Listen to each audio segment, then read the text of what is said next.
things. Remember, for your safety, please remain seated throughout our trip. Keep those arms and legs inside the train at all times. Remember, there's no eating or drinking on the train, and the zoo is a smoke-free facility.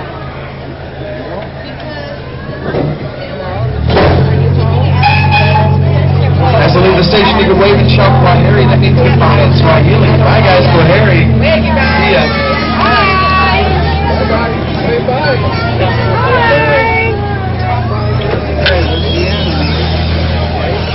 That was like walking back and walking.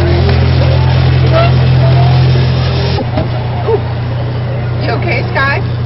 Alright. Now we can already start to see the first animals out here. These are African painted dogs, also known as African wild dogs. You can see they're not being too wild at all right now. And muscular, meaning they hunt during dawn and dusk. So they do tend to save up their energy during the daytime. That way they can be well rested for the evening when it really counts.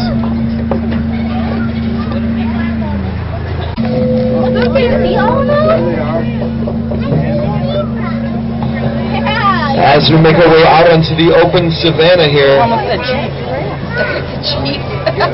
you can see all sorts of different animals scattered all around. Bella, what days do you keep doing it? Of course, we have these giraffes right here.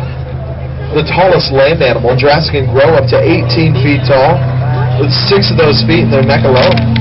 While they can have a 6-foot neck, they only have 7 vertebrae in it, or neck bones. The same amount that we have in our necks as humans. Imagine stretching one of our necks out that long. Look at the deer, Skylar. Those aren't here. That's very cool. You can also see a couple of wildebeest out there, those big gray antelope. Those long black tails, long dark faces. Wildebeest are unique in the antelope family because both the males and females have horns as opposed to just the males. Then you can see that zebra over there. Zebras seem like they stick out against the greens and browns of the African savanna. But believe it or not, most animals in the savanna see in black and white, so zebras fit right in. In fact, their stripes give them the appearance of blurring together into one big mass when they run as a herd. It makes it hard for a predator to pick out and chase down a single prey. You can also see those small red brown antelope. Those are impala. Impala are extremely fast and agile. They can run 60 miles an hour. When they're running that top speed, they're able to jump 10 feet in the air, 30 feet across in a single bound. It's the largest eggs on Earth, fitting for ostriches, the largest birds ever. And you can see that gray bird there with what looks like it's a big yellow afro on its head. That's an East African crown crane. East African crown cranes have those tufts of yellow feathers on the head to blend in with the dry yellow grass of the African savanna. They lay down the grass, tucking their heads and stay hidden.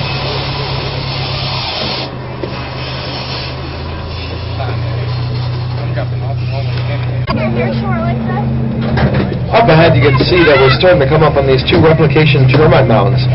Real termite mounds start out as full-grown trees. After those trees die, termites infest them. They become what you see right there.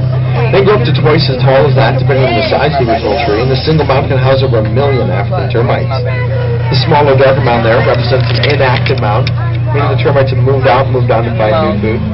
After that happens, animals such as African painted dogs will burrow into them to make dens for their pups.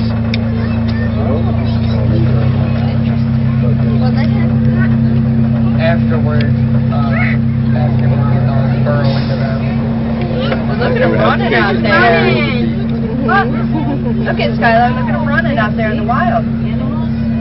Out in the yard. Wild yard.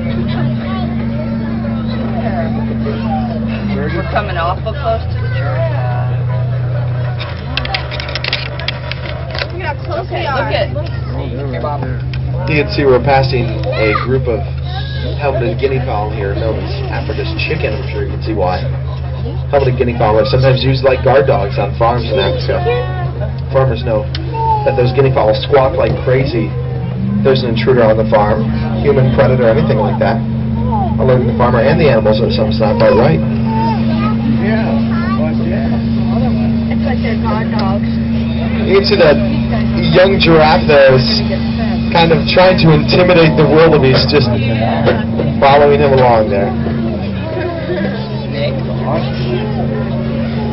Because they're monogamous, meaning they find one mate and stay with it for life. Yeah, just like humans. You know, there's only like 4 species that do that. One's otters, one's ostriches. One's a vulture. The fastest 2-legged running animal. They can run 45 miles an hour. Take a look at their eyes. They actually have eyes that are larger than their brain. You draw your own conclusions about that fact.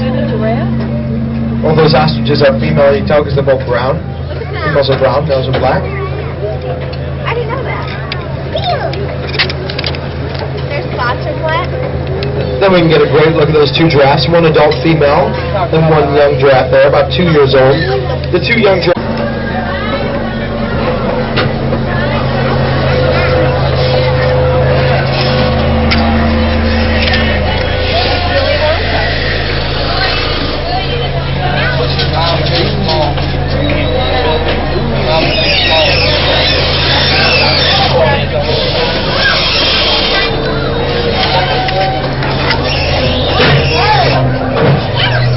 Very important on the savannah since water is so scarce.